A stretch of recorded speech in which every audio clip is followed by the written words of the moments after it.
Pwede ka bang hingan ng SPA bago bigyan ng copy ng tax declaration? At sino ba talaga ang may karapatan kumuha nito?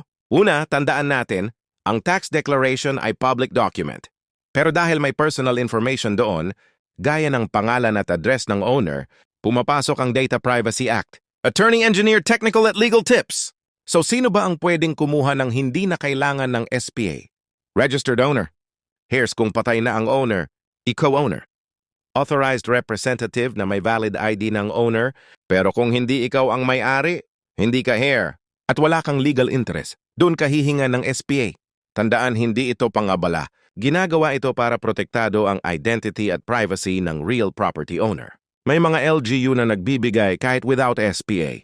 Basta may justifiable reason at proof of interest. Pero iba-iba ang policy per municipality.